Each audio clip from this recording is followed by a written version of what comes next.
ఎగసిపడుతున్న కాలంలో తెలంగాణ ఉద్యమాన్ని అవమానించే విధంగా, కించపరిచే విధంగా, చిన్నది చూపించే విధంగా ఒక పిచ్చి డైరెక్టర్ కెమెరామెన్ గంగతో రాంబాబు అనే సినిమా తీసిండు. ఆ పిచ్చి డైరెక్టర్ ఎవరో అర్థమైంది కదా. పూరి జగన్నాథ్ అనే ఒక తలకు మాసినోడు. చిన్న చిన్న బట్టలేసి హీరోయిన్లకు డ్రగ్స్, మందు దాగుడు, గిసొంటియే ఉంటాయి. రౌడీయిజం, గూండాయిజం ప్రేరేపించే విధంగా ఉంటాయి వాని సినిమాలు. ఒక ఫ్యామిలీ అందరు కలిసి చూసే విధంగా అస్సలుండే. మెసేజ్ ఓరియంటెడ్ సినిమాలను అస్సలు తీయడు. ఆనాడే కెమెరామెన్ గంగతో రాంబాబు సినిమా తీసినప్పుడే వానికి తగిన బుద్ధి చెప్పేది ఉంటే ఈనాడు ఇంతటికి తెగించేవాడు కాదు. మారు ముంతానట, చోడు చింతానట. ఆ హీరోయిన్ కి సగం బట్టలేసి ఆ హీరో ఒక మందు సీసా పట్టుకొని ఆ హీరోయిన్ దగ్గర ఒక పాట పాడుకుంటా మధ్యలో కేసీఆర్ గారి డైలాగును పెట్టిండు. వీడికి ఎంతటి గుండె ధైర్యం! అరే తలకు మాసిన సన్నాసి!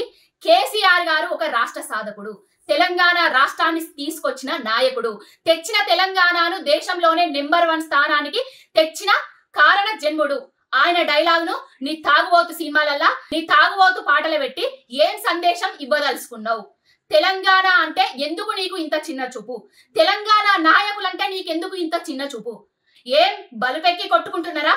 మీ ఆంధ్ర ఓరియంటెడ్ సినిమాలల్లా మీకు ఇష్టం వచ్చిన రాజకీయ నాయకుడి డైలాగులు పెట్టుకోర్రి, కానీ కేసీఆర్ గారి డైలాగులను పెట్టి కేసీఆర్ గారిని అవమానించే విధంగా, తెలంగాణను అవమానించే విధంగా చేస్తున్నావు.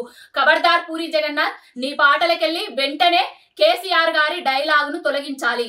తొలగించని ఎడల నీ ఇంటిని ముట్టడిస్తాం బిడ్డ. ఆడోళ్ళం అందరం కలిసి నీ సినిమాను తెలంగాణ రాష్ట్రంలోనే నడవకుండా చేస్తాము. తక్షణమే నీ తాగుబోతు పాటలకెళ్ళి కేసీఆర్ గారి డైలాగును తీసేసి కేసీఆర్ గారి క్షమాపణ చెప్పకుంటే నీకు తగిన బుద్ధి చెప్పుడు గ్యారంటీ.